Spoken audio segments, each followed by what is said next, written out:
¿José un psicópata? No, nunca lo hubiera dicho. ¿José un psicópata? José, pero sí. Era un tío encantador, ¿no? Los psicópatas consiguen engañar a casi todo el mundo. Son conversadores amenos y divertidos, con respuestas rápidas e inteligentes. Su fachada es impecable, pero por dentro...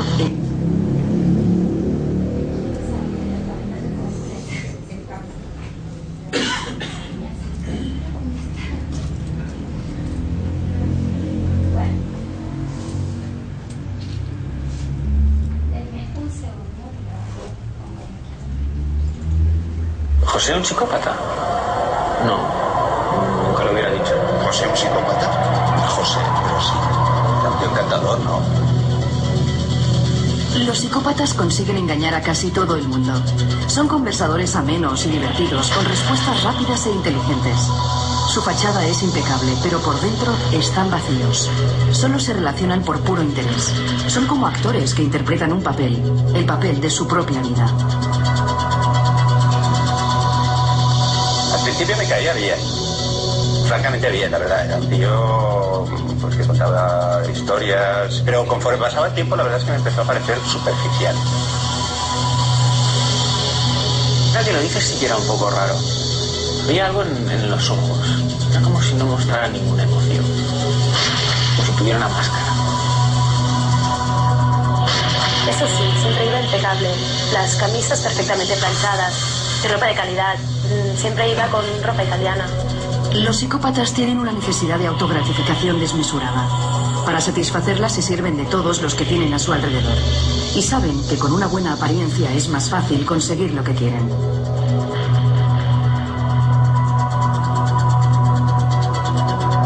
Lo que sí que te diré es que era un tío que tenía bastante cara, muy poco cumplidor. Llegaba tarde, y casi a diario además. Lo que pasa es que al jefe parecía no importarle, siempre se lo pasaba por alto. Son impulsivos y les cuesta mucho cumplir con las obligaciones y los compromisos. Pero también quieren destacar y llegar a lo más alto rápidamente. Son contradictorios por naturaleza.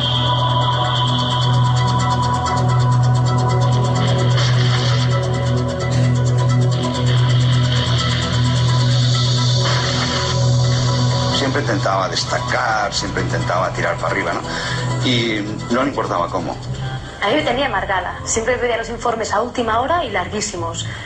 Y luego se colgaba en las medallas. Los psicópatas identifican a los más vulnerables y se aprovechan de ellos. Ven a las personas como simples objetos que les pueden beneficiar y no sienten ningún remordimiento. Es más, para ellos, el débil también es un imbécil, alguien que está pidiendo a gritos que le exploten.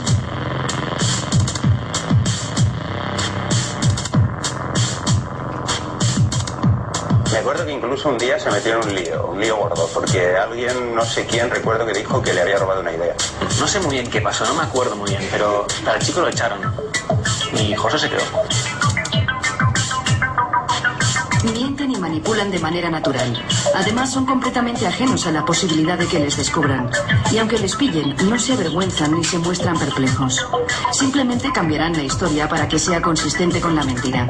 Viven al día, sin pensar en las consecuencias de sus actos. El futuro no les preocupa demasiado.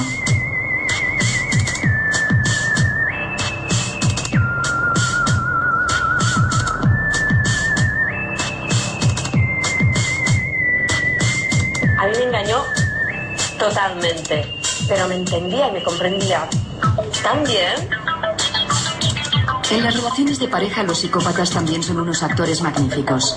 Son incapaces de sentir amor, pero aprenden a imitar el romanticismo. El cine es una buena escuela. Repiten las frases que oyen en las películas para hacerse pasar por novios cariñosos y complacientes. Cuando la víctima muerde el anzuelo y se enamora perdidamente, aparece su lado más oscuro. En nombre del amor, le sacan todo lo que pueden. El psicópata puede ser cualquiera. Podría ser tu amiga, tu madre o incluso la persona que ves cuando te miras al espejo.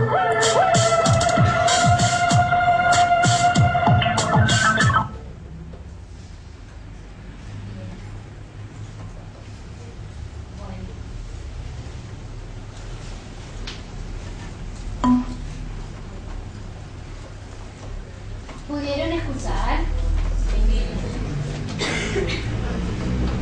¿Conocen a alguien? Bueno. Como se miraron en el espejo. Bueno, yo anoté algunas características acá como rasgos, ¿sí? No propios de la personalidad. Vieron que nombraron un montón de cosas y de características. ¿Qué tenía esta persona puntualmente en el caso? Ahí dice que cuando uno los observa tienen como una máscara, como que están hablando y uno ve los ojos, es observador, que hay una máscara delante de su cara, no es la verdadera cara. Son contradictorios, él era contradictorio. Identifican a los vulnerables, de hecho él identificó como vulnerable a su hija. A su esposa también, como dice el doctor, bajo amenaza sostuvo durante 3 años esta conducta de abuso. No piensan en las consecuencias de sus actos. Hizo todo esto, vendió un video, lo vendió en internet, no sabemos, pero filmó videos de estos abusos. La esposa se enteró en junio y denunció en septiembre. Claro. Se entera porque recuerdo, la encuentra en la cámara. Los encuentran en la sospechosa. cámara. Sí. La nena le cuenta, pero la denuncia 4 meses después. Eso se va a complicar con el primer obstáculo con el que se encuentre con ese, y te empieza a preguntarte por qué después de tantos meses siendo la madre. Claro, que hace que no haya denunciado antes. Bueno, y mienten y manipulan, esto está más que claro, ¿no? Manipuló a toda la familia. Quiso manipular mi entrevista, mis 2 entrevistas. Quiso, de hecho, manipuló a los policías, se acercó hasta la oficina de Graciela. ¿Por qué manipular? Cuando se encuentran con vulnerables. Bueno, de esto hay mucho más para decir. Yo no tengo nada más para decirles, más que muchas gracias por escucharnos. La idea es transmitir lo que nosotros vivimos en el cuerpo forense cada vez que hacemos una entrevista, ¿sí? Así se hacen las pericias, más o menos. Esta es la modalidad, esta es la forma. Acá han surgido muchas dudas, por lo menos para mí, con algunos puntos de pericia. Algunos son muy fáciles de responder, otros son controvertidos, nos llevan a situaciones complejas a los médicos, a los psicólogos también. Y bueno, dejamos el espacio ahora que sigue. Tenemos A nosotros como fiscales generalmente se nos presenta el problema de cómo preguntar para saber qué grado de credibilidad tiene el testimonio de la víctima. Te doy el micrófono, yo no te escucho. No te escuchamos. Acá adelante. Creo que ya varias oportunidades de preguntar, porque fuimos cambiando de forma de preguntar, pero nunca encontramos la respuesta. O sea, no sé si depende del psicólogo, de la forma en la cual puede preguntar, pero lo cierto es que hay algunas que contestan si se puede determinar o no, otras nos dicen que no es la técnica que ella utiliza. Realmente estamos en ese brecha, depende de la causa, depende de la psicóloga que nos toca, o sea, qué tipo de respuesta nos venga a nosotros. ¿Vos te referís a los puntos de pericia? A la verosimilitud de la credibilidad del relato. Credibilidad del relato. Sí, exacto. Licenciada, una pregunta a usted.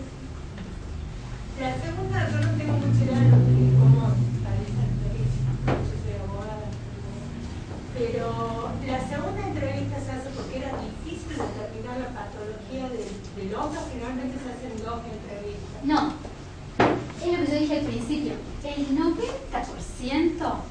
se puede dilucidar en una entrevista, ¿sí? Porque la mayoría de estos casos, sabemos, ¿no? El perfil de los abusadores no tiene mucho que ver con la patología, casi que no.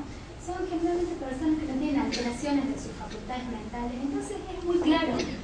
Yo pedí una segunda entrevista porque lo dejé explayarse para escuchar el discurso en la primera entrevista y me llamaba poderosamente la atención tanta indiferencia afectiva. ¿Por qué? La mayoría de las personas que cometen este tipo de delitos llegan como preocupados, es un acto, ¿no? Una simulación, no quiero usar la palabra para que no nos vayamos por otro lado, pero esto de yo no fui, por eso yo dije, él apoyó los antebrazos en la mesa, las personas persona, el resto... Mostrando indiferencia, dice usted. ¿Cómo? Mostrando indiferencia. No, mostrando superioridad. Superioridad, porque la mayoría de los que van se sientan sumisamente a escuchar que se les pregunte y de manera complaciente responden. Bueno, es que eso nos pasó a nosotros, porque el tipo, la primera vez que se entrevista conmigo, era una nenita, digamos. La segunda vez, no sé si se aconsejó por el abogado, porque era otra persona. Lo mismo que pasó conmigo. Claro. Primero inició complaciente la entrevista. Después, a medida que nosotros hacemos preguntas semidirigidas, que lo llevamos hacia nosotros donde nosotros queremos, se nota esta como agresividad, yo lo he puesto, no lo puse acá en los PowerPoint, pero en mi informe, con respecto a la impulsividad, se observaba impulsividad contenida, que no es lo mismo que la impulsividad manifiesta. La impulsividad manifiesta, yo hoy agarro a alguien. Él estaba como reprimido, se notaba, lógicamente no me iba a pegar a mí, no me convenía, pero con mucha bronca contenida. No sé qué me preguntaste, ¿te respondí? No, sí, no. Pero de acuerdo a nuestros juzgados de ejecución manda hacer pericia. Nosotros las estudiamos, los trabajos que ustedes hacen y realmente ya es interactivo. Comienza con esa actitud sumisa y terminan un poco agresivamente, ¿no? Sí, no todos. Algunos terminan sumisos. La pregunta era si por el índice que tenemos de gente condenada por abuso en Catamarca, si todos los abusadores tienen ese perfil psicópata. Ustedes son psicópatas.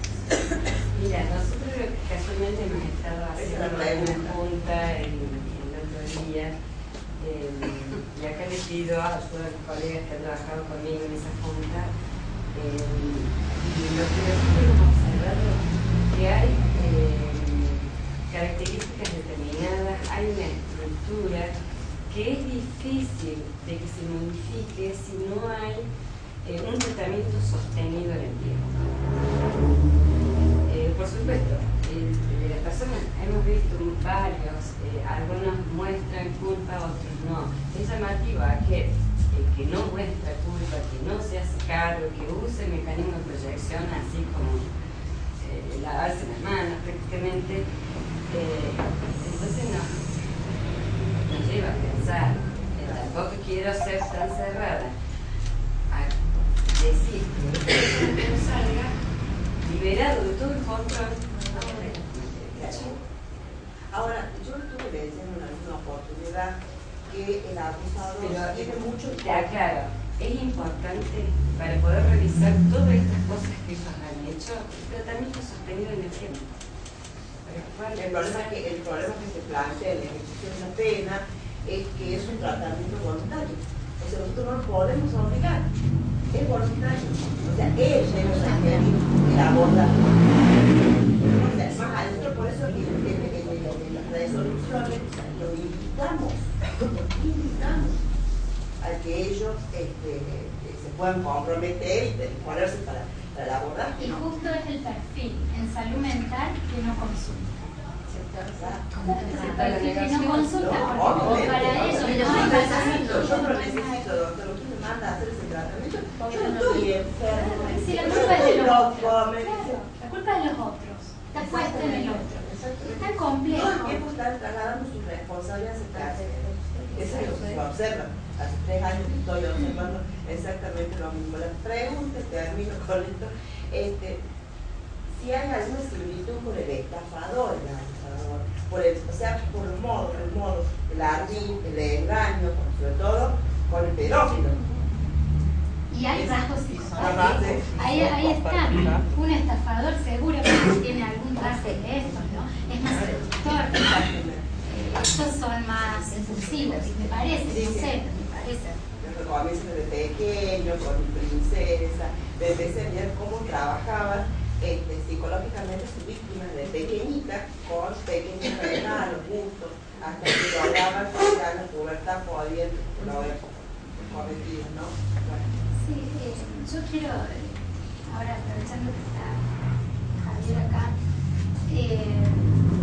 nosotros cuando hacemos las pericias, la pericia se va del cuerpo forense y nosotros tenemos mucha comunicación telefónica con los fiscales, la verdad que sí. pero a veces no sabemos cómo siguen las causas. Entonces, la idea de hacer estas jornadas es que podamos también escucharnos todos, ¿no? Como dijo Graciela al principio. Nosotros estamos como de un lado, del otro lado están los otros, están ustedes, está toda la gente que trabaja. Pero es que al mismo tiempo el contacto a nosotros también nos sirve, o sea, yo en un caso particular, no sé si te acordás, vos me enseñaste a mí a leer la pericia. Sí. O sea, a mí me pasaba la pericia, yo leía la respuesta, y nada más me centraba en eso. Claro, fue algo muy llamativo, claro, esa vez la conclusión. Claro, después me empezaste a explicar qué es lo que tengo que leer, y por ahí uno lo entiende un poco más. Claro. Quería hacer justo vinculado a esto, un aporte sería, o reflexión. Porque recién preguntaba ya la señora Alicia, decía, sobre la cuestión de la rehabilitación. En la medida de que no hay una demanda, ya de por sí es inherente que en la psicopatía no hay un hacerse cargo, y por ende hay una tendencia a repetir las cosas. Eso por un lado. Por otro lado, me parece muy importante esto de decir ahora, porque siempre uno ha escuchado que la justicia tiene su tiempo. Y yo vengo a decir hoy que justamente las víctimas también tienen su tiempo. Entonces a mí me parece, entiendo de que hay tiempos a veces por los defensores, por la parte de fiscalía, pero yo creo que la víctima en general tiene sus tiempos que no son los tiempos cronológicos. Los que hacemos análisis, tenemos pacientes, sabemos que hoy pueden decir cosas y dentro de 2 años pueden recién expresar cosas que han vivido o vivenciado. Pensemos en el caso de una criatura. Entonces, el miedo no es cuantificable. El miedo puede bloquear todo y puede hacer que esto emerja en un análisis, emerja en un relatorio, emerja en ser un accidente en la calle, que se le llama factores precipitantes. Uno dice, ¿pero por qué está llorando por eso? En realidad, por eso hablo de los tiempos, es una variable que a mí me parece muy importante, ver cómo se puede articular eso. Hay gente, chicos que han sido víctimas de, que por ejemplo en los consultorios, en los hospitales, recién han empezado y que nosotros no lo hemos visto con mucha claridad en el proceso pericial. Pero en los análisis, en los consultorios, en los hospitales recién empiezan a hablar. Situación que habrá que tener en cuenta, me parece, más por el tipo de violencia que genera esto. Y sobre eso quiero cerrar con lo siguiente, a modo de reflexión. La relación que los chicos tienen con el adulto es de dependencia, y que ejerce el poder es el adulto. O sea que acá está bien claro que un psicópata que va a seguir reiterando ese tipo de sucesos. Eso es. Ahora, ¿qué hacemos, licenciado? Sí. Porque uno tiene que salir.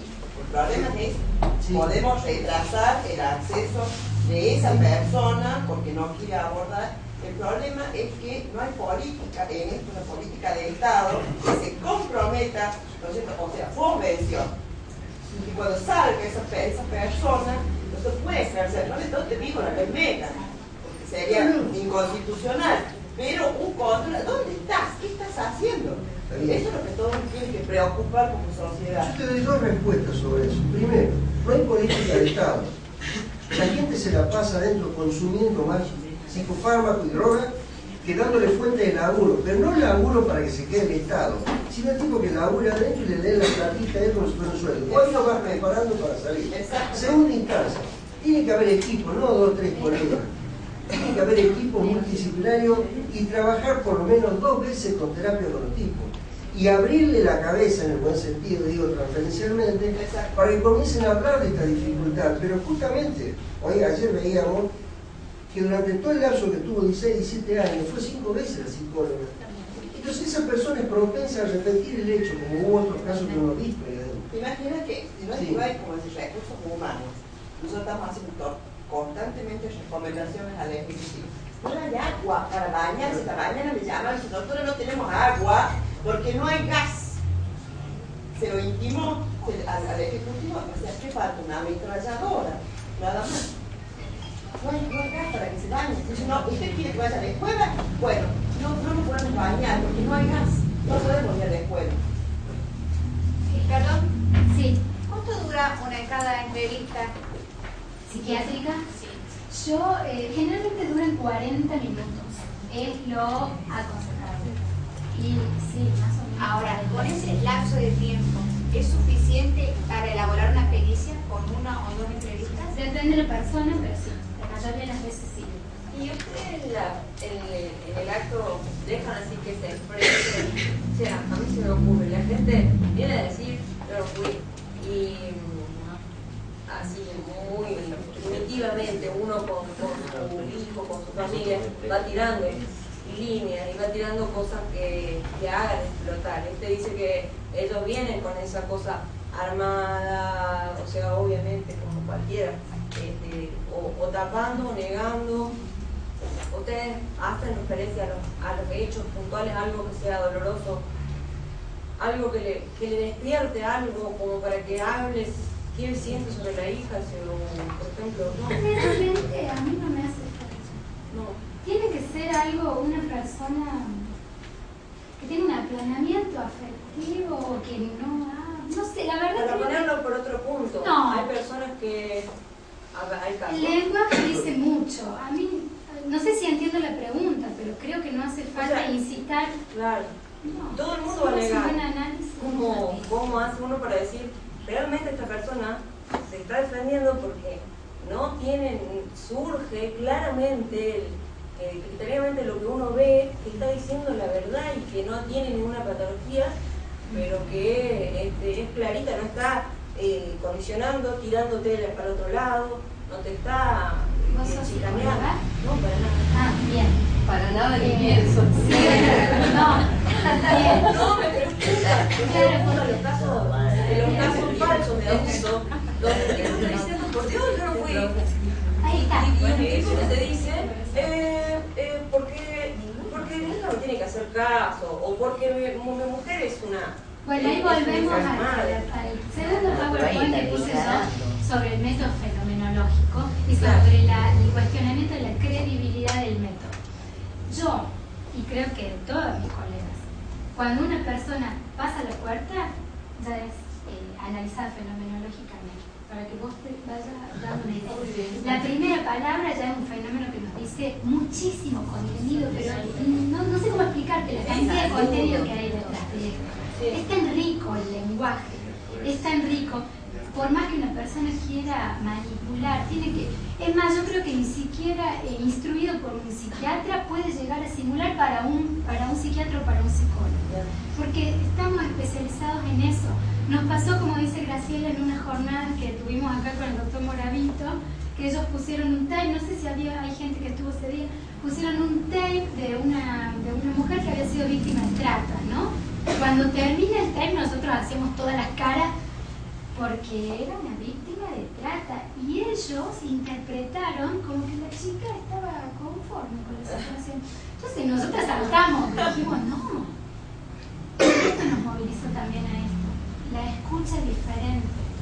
Estamos especializados para escuchar diferente. No sé si te respondo, pero... Yo hago una pregunta desde el lado víctima, ¿no? Porque psicológicamente las personas que se vienen viviendo la violencia en todos sus géneros, es difícil para la persona, no tiene el tiempo cronológico, ni biológico, fisiológico, porque solo, o sea, la persona que la vive es tanto el temor, o sea, anula el miedo, anula. Y muchas veces uno pasa a un lugar de forense y están citadas las dos personas, la víctima y el que ejerció, digamos, la violencia. Previa a la entrevista, ¿qué hace la persona que ejerce la violencia en uno? Yo voy a entrar primero, vos sos esto, vos sos esto, vos sos esto. Entonces uno entra al cuerpo forense hacia los psicólogos. ¿Esa es la pregunta? Sí, sí. Bien. Y uno entra con un contenido emocional totalmente distinto a lo que ya iba dispuesta a expresar. ¿Vos decís si se encuentran en el cuerpo forense? No, lo digo desde el punto de vista porque yo he vivido la violencia y yo desde hace aproximadamente 9 años me vengo especializando, porque el que vive digamos así, la persona que ha vivido, la víctima, digamos como que va banalizando y naturalizando las cosas, y con el tiempo se va metiendo en un agujero oscuro hasta que llega un momento que sobrepasa los límites de la violencia hasta el punto tal de pasar un femicidio o esa persona amenazarte con un arma, como me pasó a mí. Yo tengo así la guía dependiente en distintas unidades judiciales y hoy por hoy esa persona no está en disponibilidad y sigue ejerciendo, digamos, la violencia psicológica. Bien, no entendí la pregunta. En ese caso, no, lo que voy es que ustedes analizan a la persona que es la que ejerce, digamos, la violencia hacia la víctima. Y en este caso estábamos hablando de que por qué esta mujer ha esperado tanto tiempo. Yo viví 9 años de esa violencia, pero es tanto el pánico que sentí que yo terminé con ataques de pánico, con ¿cómo te puedo decir? Yo en ese momento no lo sabía, convulsiones, entraba a una unidad judicial, me desmayaba, me ponía al pie de gallina. Lo que también es cierto es que hoy por hoy el sistema no está preparado para contener víctimas. ¿Por qué? O sea, voy a entrar a una unidad judicial y encontrar 5 tipos que están tomando declaración a 5 víctimas de algo, o están tomando declaración a otro, y la mujer que llegó golpeada tiene que sentarse, escuchar eso, y sentarse para que otro escuche todo eso. Y uno sale de ahí más enfermo de lo que ya está. Eso se llama revictimización. La idea es, yo voy a hacer una apuesta dentro del cuerpo forense, por ahí me gustaría hacer este aporte. Primero habría que entender que las pericias y los informes periciales no son vinculantes, o sea que el fiscal cuando instruye su causa, estas causas, digamos, tienen, como decía la doctora Leiva, una serie de elementos que van gestando esto y después, digamos, continúa en su procedimiento judicial específico. El tema de poder mejorar las prácticas dentro de un área jurídica va justamente a lo que vos estás mencionando, no solo en tu caso como adulto, sino que, lo que decía el licenciado Quiroga, si lo trasladás a un menor en el que toda esta conducta abusiva que empieza con esta selección de la víctima, despacito, tranquilo, está todo bien, esto puede generar un trastorno que tiene que ver con un trastorno cognitivo.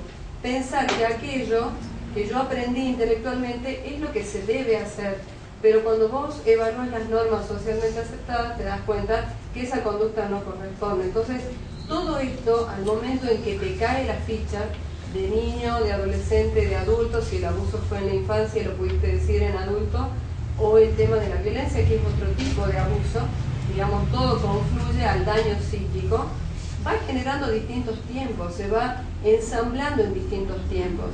Poder legitimar el reclamo a través de la justicia es un recurso para poder defenderte como no pudiste en tu instancia cotidiana. Lamentablemente creo que también sobre eso hay mucho que aprender y ojalá este sea un espacio más para seguir articulando cómo mejorar las prácticas. Nosotros desde el espacio, diríamos, jurídico, podemos hablar en términos de oficina. Sin embargo, estamos formados en salud mental. Sigue siendo una práctica clínica forense. Entonces, de la puerta para adentro o desde que recibimos a la gente, sea por el delito que sea, el respeto, primero que nada, el poder escuchar, el poder esperar el tiempo para decir lo que pueda y no forzar situaciones, porque esto hace justamente eso, la revictimización. A veces en pos de la justicia lastimamos más de lo que ya trae la persona. Entonces, a veces esto nos lleva a confrontaciones con los fiscales cuando necesitan una respuesta específica en un tiempo jurídico y por ahí al menos no está en condiciones de declarar o no está en condiciones de decir algunas cosas. ¿Cómo? O sea, nuestro tiempo no solo corre por lo que dice la letra de la ley. A veces tenemos una madre que nos está exigiendo justicia, cuesta explicar a la gente que nosotros somos fiscales, no verdugos. Y es muy difícil, es muy difícil decir a la madre, o sea, mire señor, o sea, la viola la psicóloga y no me dice nada concreto, o sea, y te pregunta ¿y qué hace? No, claro, te dice ¿por qué está suelto? Y no sabes qué preguntar y decirle, bueno, le haré otra, y le va a decir, bueno, usted lo hace otra. Lo que pasa es que en ese sentido, poder trabajar lo mejor que podamos, no necesariamente va a ser lo que todo el mundo espera. lamentablemente. En el caso particular, yo creo que Claro, hace falta. pero en este sentido, nosotros como agentes de salud mental, nuestro límite es ese psiquismo que tenemos adelante, que además no llega con una demanda de vernos, nos hereda dentro de un proceso, cosa que también ya nos define en qué posición vamos a tomar respecto de aquel que estamos por entrevistar. Y a veces, como dice la doctora, cada área tiene su especificidad y su tiempo de intervención y sus técnicas. Pero también tenemos que contar con la apertura del que va a ser entrevistado. Si hay un cierre, si está flexible, si hay que darle un segundo tiempo. En el caso de los menores, entendemos cuando no se puede. Y de ahí en más, todo lo que se pueda, porque la idea es poder aportar a la justicia. No somos o no pretendemos ser un obstáculo en este sentido, pero sí mejorar las prácticas desde el respeto al otro, primero que nada. Continuando lo que dice Mara, vos dijiste recién, los psicólogos no nos dicen cosas concretas. Justamente estas jornadas eran para achicar esa brecha, borrar esa zona Eso no es gris. concreta. Quizás sabes cuál es el problema, que nosotros no podemos interpretar. Claro. Y es tan amplia la brecha que existe entre nosotros. Pues yo te digo, o sea, yo llevo el fiscal 2 años y llevo casi 15 años en el penal. Pero yo las conocí a ustedes en cuestiones muy puntuales. Y si hablé 2 palabras, creo que usted sí le hablé un poco más por la causa que tuvimos, pero jamás pude hablar mucho. En aquella oportunidad me acuerdo que nos reunimos acá con fiscales, ya hablamos 40 minutos, 1 hora, 30 minutos de discusión, pero no llegamos a nada. O sea, jamás se dijo, bueno, vamos a alguna otra reunión como para... Porque terminamos la reunión donde cada uno dice lo que necesita y jamás se llega a una solución. Yo creo que deberíamos retomar algún encuentro casualmente para manejar mejor los recursos que tenemos. Sí, yo me reconozco como ignorante de psicología, o sea, yo sí, como nosotros nos pasa también que por ahí nos ponen plazos de 24 horas y decimos nosotros cómo vamos a dar respuesta. Con este estudio en 24 horas es imposible. Yo la pericia y espera que por favor me digan que la testimonio de la menor era creíble, que tiene síndrome de abuso sexual. Si no me decía eso, ya me describía la causa, empezar a buscar por otro lado. Yo lo que creo es que esto es, dentro de toda una causa, es un aporte más de toda una investigación. Porque yo particularmente, no sé la doctora, pero no es más nueva, quizás también ya le pasa lo mismo que a mí, la doctora Muñoz Mascarino, pero yo por ahí siento, por ahí es algo personal, que los fiscales están esperando que yo responda a los puntos de pericia para tomar una decisión.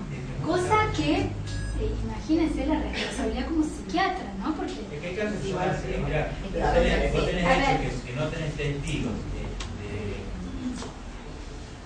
Tenés este examen médico que no son concluyentes, o sea, no hay acceso carnal, que no tenés otra forma de probarlo. Está bien. Lo único que te queda es eso. Está bien, está bien. A lo que voy con esto es, la pericia, si bien la pericia psiquiátrica es vinculante, es un complemento más de un montón de otras cosas. Legalmente no es bueno,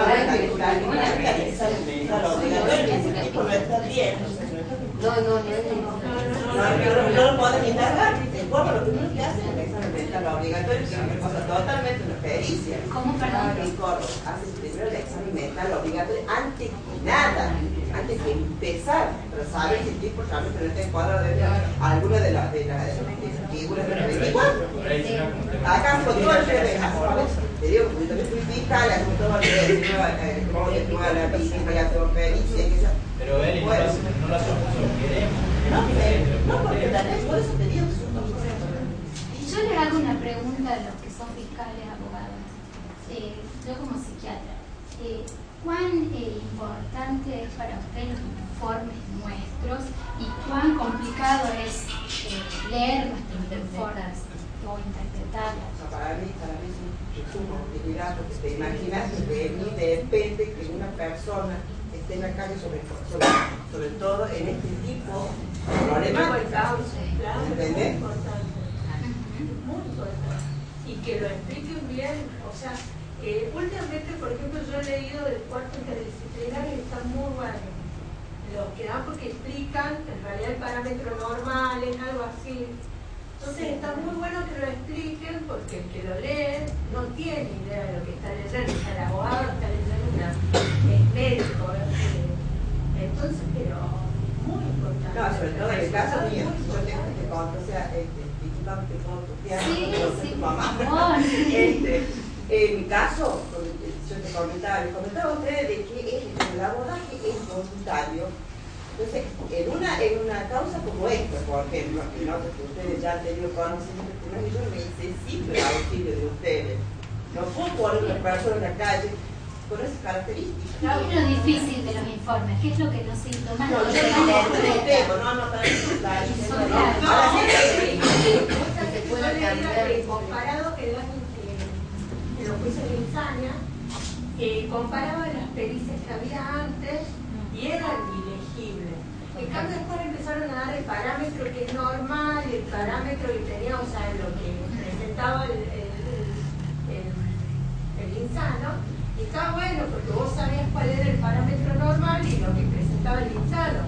Cuando vos te decían que es, por decirte, demente, vos como abogado no sabés qué es eso. Entonces es necesario que lo expliquen. Y es muy importante, es una de las más importantes a mí, desde lo civil. Lo que yo veo es una de las más importantes. Y a veces me cuestionan ¿usted cómo puede realmente dar por sentado, me dice dar por sentado lo que dice la pericia psiquiátrica si me dio esta oportunidad? Ese es el primer cuestionamiento que me hacen al momento de la investigatoria de algunos de los... Hace 5 minutos lo tiempo de libertad, Exacto, sí, claro, porque hay que también tener en cuenta también que la pericia no es un tratamiento, no, es a mí me cuesta entender, pero de mentiras que suerte cuando veo el tema de la inmadurez sexual de la víctima, porque dice sí, hay un caso que una chica que uno la ve y dice es grande, no, era chica, y ella mentalmente tenía gente del interior, tiene estructuras de cosas de adolescentes, qué sé yo, y cosas culturales, cosas de la abuela, cosas que a mí me parecía que era que en su intimidad era muy niña y que pudo haber sido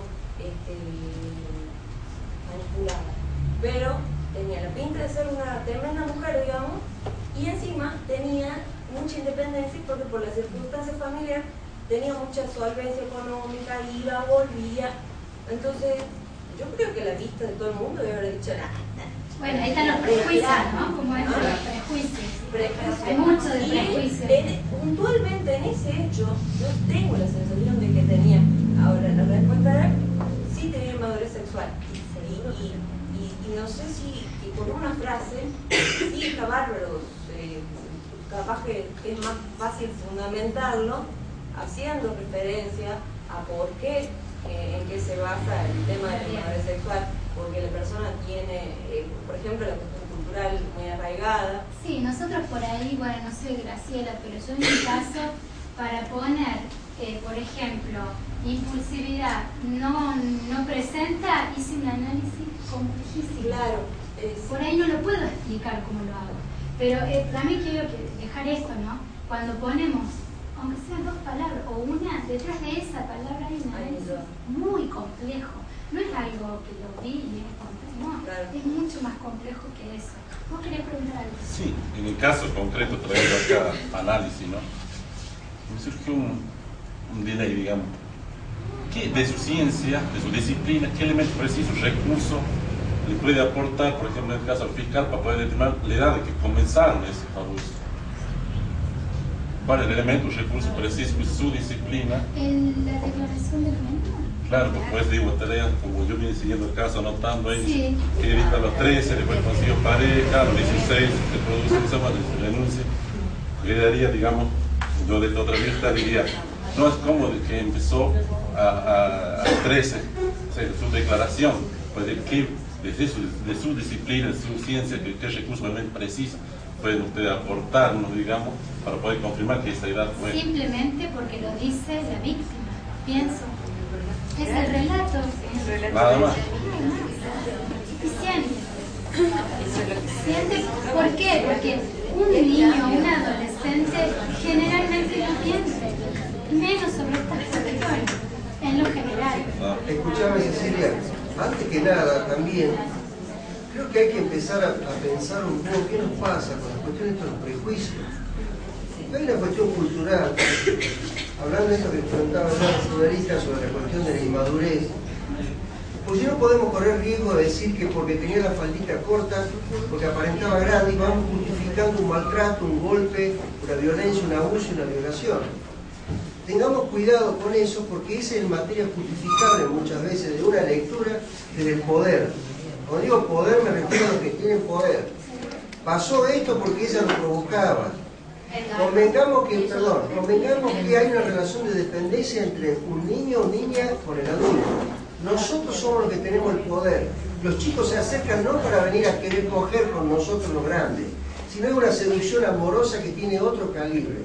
Esto tenemos que entenderlo, porque se sigue hablando de que, claro, sucedió este hecho porque la piba miraba, llegó con falda, o andaba con la bombachita. Me parece muy peligroso esto, porque es un prejuicio cultural y especialmente de nosotros los hombres. Es normal. A ver, lo que pasa es que es una cuestión de género.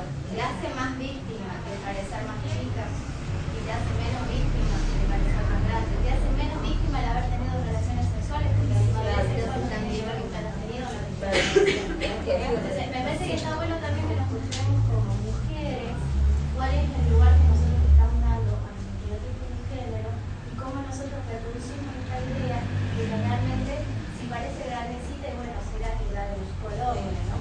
En la cabeza de los hombres y en la cabeza de las mujeres. No parecía de dos. A ver, ahí voy, Javier.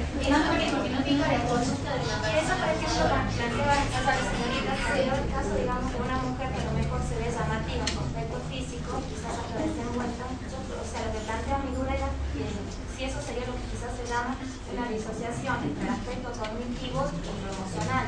Porque puede, o sea, tener ese aspecto, pero en lo emocional no tener la madurez suficiente. Seguro. Pero a ver, no necesariamente, si nosotros estamos viendo anuncios de publicidad donde se sexualiza a niñas de 11, chicos, hay 11 y 15, ¿por qué vamos a pensar que es una disociación de la persona cuando esto tiene que ver también con parámetros culturales? ¿Quiénes tienen hijos de 9, 10 años? ¿Cómo se visten a las nenas? Y entonces la estamos disociando desde la ropa que les compramos. A mí un fiscal una vez, no voy a decir quién, lógicamente, me dijo: yo tengo dudas de este caso porque la chica es una bombachita de luz. Esos fueron los términos de un fiscal. Javier está tapado. Ahí está condenado el hombre. Está tapado, no me escucha. Pero es grave, el comentario es grave, y habla de la secuencia. Allá que sea o no sea. Seguramente, pero el comentario de una persona que trabaja en una causa es importante, en cuenta esa cosa. Yo cuando decía ese tema de que es difícil fundamentar, o sea, yo no conozco cómo es el tema para hacer una...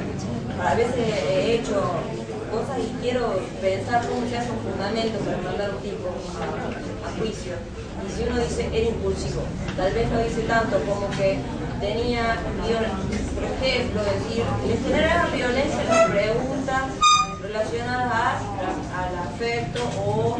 y estaba, se lo notaba contenido en eso, y esa es una impulsividad contenida. Ahí yo le entiendo que, en cambio, si es impulsivo por ahí a seca, se enfocaría, no sé, fundamentarlo después. Sí, yo generalmente el criterio explico lo normal, no mucho, también se va mucho por las ramas, y hablo. Está bien, claro, para que sea más, pueda tener más letra, digamos. Seguro, porque hablando prácticamente es más fácil. Claro. Muchas cosas. No sé si quieren preguntar algo más. Javier, te escuchamos. Vení para acá. Desde el punto de vista científico, tiene un mayor valor o peso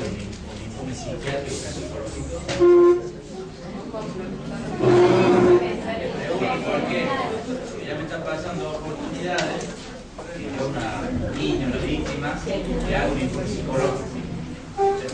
Y el juez, garantía, a pedido de la voz defensora, no comparto su totalidad, ordena una psiquiátrica. Pareciera que para ellos la psiquiátrica tiene mucho más peso que la psicológica. Capaz que no, ¿sabes qué pasa? Vamos a ser claros. Uno le llama chicaneada ahí a las cosas, pero no la expresión que usar. El juez sabe que someter a la persona a un nuevo proceso de eso. Son informes, son discursos totalmente diferentes. Tienen cierto pasado, cierta edad, en algunas circunstancias, lo que sucede es que ahí en ese caso, como que quieren tener otras pruebas que vayan a confrontarlo con lo que se escribió. En el 90% de los casos claro, es lo mismo. pero sigue habiendo, mirá, te digo más, eso no es nada, están empezando a pedir que lo vean otras psicólogos, lo cual estamos empezando a bajar línea, porque sabés que estamos entrando dentro del dispositivo de la chicanía de los abogados de las partes. Pero tengo que decir así abiertamente. Entonces, me parece que esto es lo que hay que empezar a afinar bien. Porque si el informe de uno no es claro, ustedes tienen todo el derecho, nosotros la obligación de aclararlo, amplificarlo. Pero si la persona que la viola, chicos, no volver a repetir cosas. Yo tuve un caso, que se puede decir nombre, por estado de proceso. Una chica de 16 años que supuestamente la venía abusando un muchacho de hace 3 años atrás, a partir de los 13. Bueno, el caso venía bien, el tipo detenido, tenía un informe psicológico que decía que la chica tenía 5 siglos de haber sido abusada sexualmente. El abogado presenta una foto de una chica después de 3 años, 16 años ya con la juventud, aparece abrazada con un noviecito. Eso puede ser suficiente para que el juez diga, no, hay que hacer una psiquiátrica. Javier, los psiquiatras vamos a responder cosas que tienen que ver con nuestra área.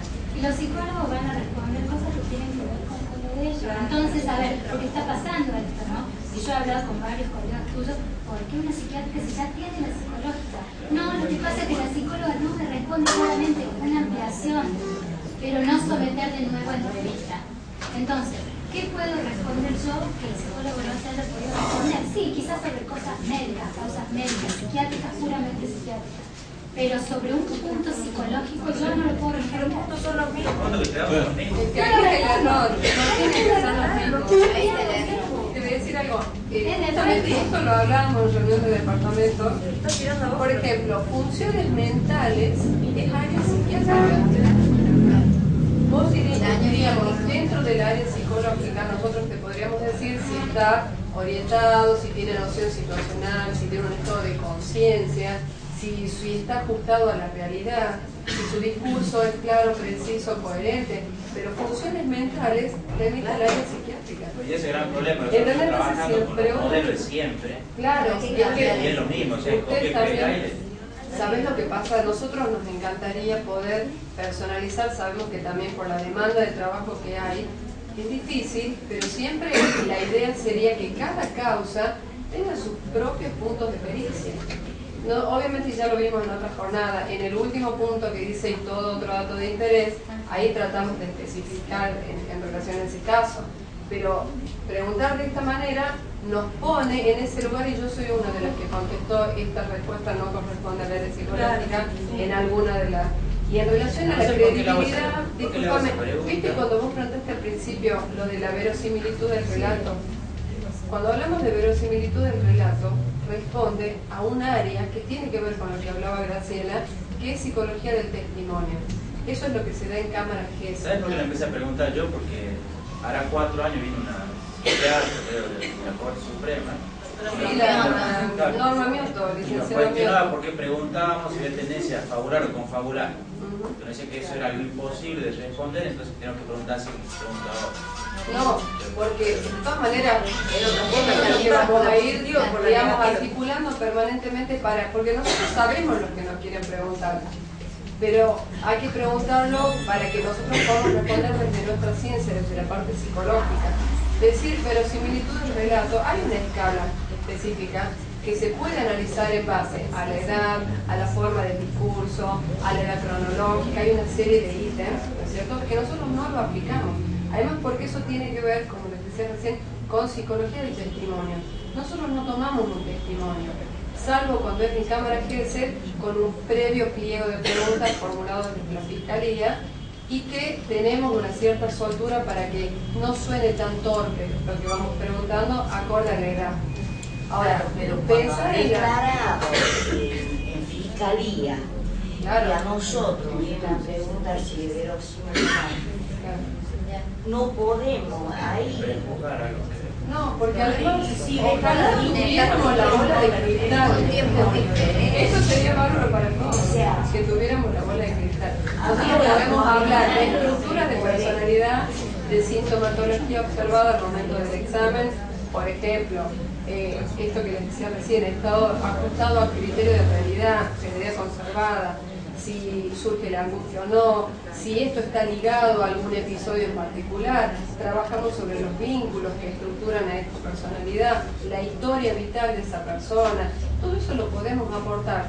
Ahora, verosimilitud del relato es una pregunta que no corresponde a pericia psicológica, porque no trabajamos sobre el discurso del testimonio, sino sobre el relato espontáneo del entrevistado, y lo vamos siguiendo acorde a los puntos de pericia. Si no sería, como hacían al principio, estudio amplio de la personalidad. Nos volvemos locos para hacer un estudio amplio cuando nos ponen 5 días de tiempo para responder. Me parece Javier, corregime, yo creo que apunta los puntos de pericia de ustedes que nos preguntan a que nosotros podamos responder básicamente si no miente o no miente. Sí, o si tiene signo de haber sido abusado. No es. Ay, se me erizan los pelos cuando preguntan si ¿Sabes lo que es esto? Nosotros no tenemos ninguna teoría, lo que sí podemos encontrar elementos compatibles. Lo que pasa, yo te diría una opinión personal en este sentido, dada la experiencia y la estadística de este tipo de situaciones, lo frecuente en una víctima es observar, cuando ha pasado por situaciones abusivas, angustia que se puede expresar a través del llanto, a través de silencios, a través de evasiones en la respuesta, por ejemplo, puede aparecer pesadillas, digamos, a partir de